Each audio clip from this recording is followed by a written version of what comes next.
Menanti kemenangan rakyat, diseretnya Bakri ke pengadilan kasus Jiwasraya. Juga menengarai kalau di situ ada hal-hal yang sifatnya kriminal, maka kita akan meminta aparat penegak hukum melakukan penanganannya sesuai dengan peraturan perundang-undangan. Dan tentu dalam hal ini semua data yang diperoleh dan dilakukan untuk penegakan hukum akan kami sampaikan kepada mulai dari kepolisian, kejaksaan, dan bahkan KPK tadi dimintakan. Jadi kita juga akan bekerja sama supaya ini juga memberikan signal yang jelas dan tegas bahwa pemerintah dan DPR akan bersama-sama untuk tidak melindungi mereka yang melakukan kejahatan korporasi. Jadi seperti yang kemarin saya sampaikan, ini adalah momentum yang baik untuk mereform industri keuangan non-bank, baik itu asuransi maupun dana pensiun. Baik itu dari sisi pengaturan, baik itu dari sisi pengawasan, baik itu dari sisi risk management, semuanya harus diperbaiki dan dibenahi, tapi butuh waktu.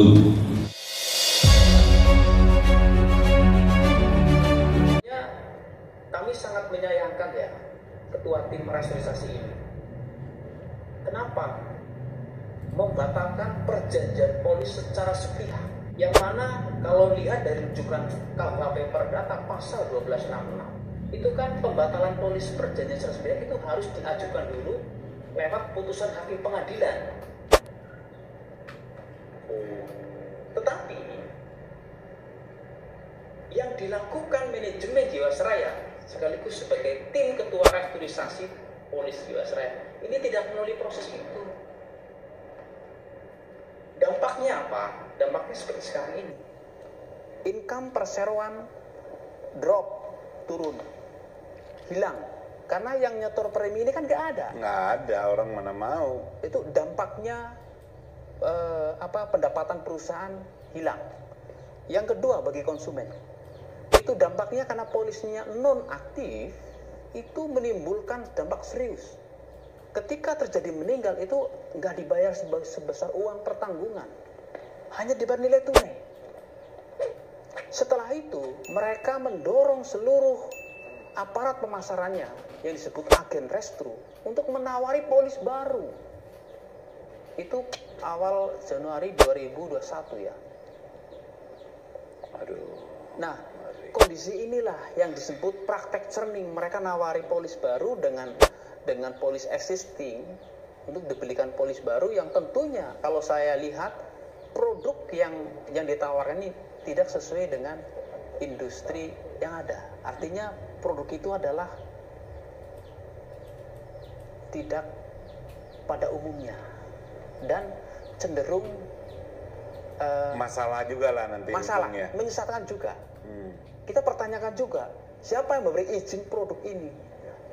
Sepanjang sejarah kami 18 tahun di industri asuransi itu nggak menemukan produk yang namanya pembayaran cicilan. Nggak ada. Aduh, gila. Klaim asuransi itu harus diselesaikan paling lambat 30 hari kerja. Harus selesai. Ini aturan.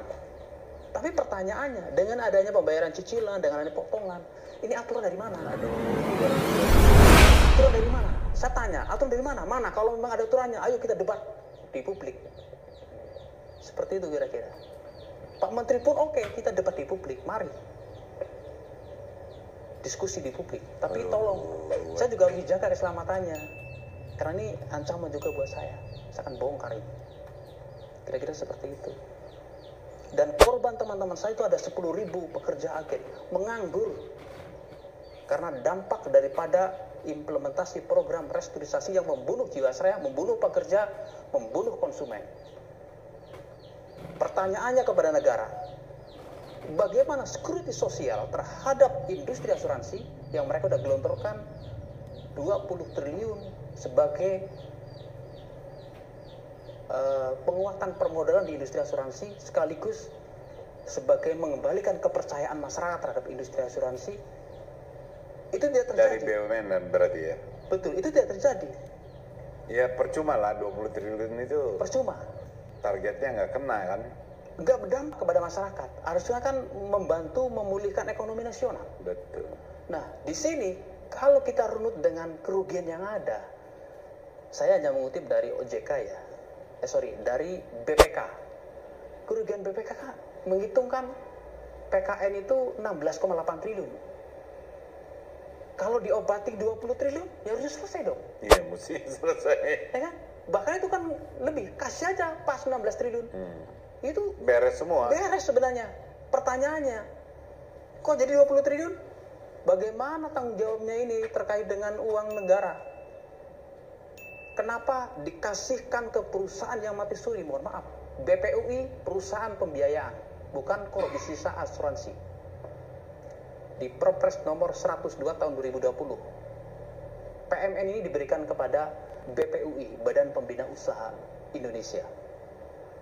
Dan itu 2007-2002 itu banyak catatan BPK di sana kaitannya dengan skandal. Kenapa sekarang dikasih PMN? Pertanyaannya. Nah, saya nggak bisa jawab. Saya hanya tanya kepada pemerintah.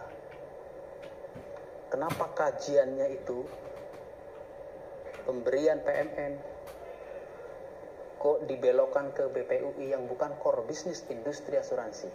Lalu BPUI mendirikan anak usaha namanya asuransi IFG Life. Ini yang sekarang Yang ngambil sekarang. Jiwasraya punya nasabah ya. Betul.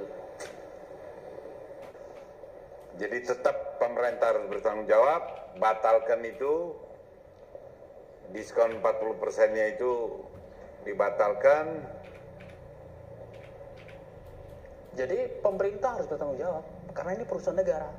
Yang perasuransian nomor 40 tahun 2014 pasal 15 bahwa kerugian bisnis negara di bawah kendalinya itu menjadi tanggung jawab negara dan nggak boleh lepas tangan. Pemegang polis sesuai aturan itu harus didahulukan, bukan dikesampingkan seperti Harus sekarang ini. didahulukan pemegang polis. Betul, mau likuidasi, mau seperti apa modelnya akuisisi, tetap pemegang polis harus didahulukan. Bayar dulu. Bayar dulu.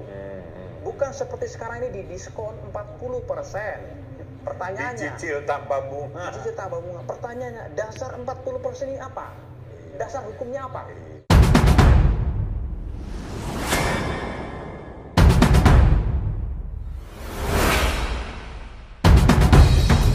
Setengah dalam bekerja, dan saya berkeyakinan seluruh rakyat Indonesia yang menginginkan negara Indonesia maju pasti peduli terhadap kasus yang menimpa saudara-saudara kita ini di dalam Jiwasraya.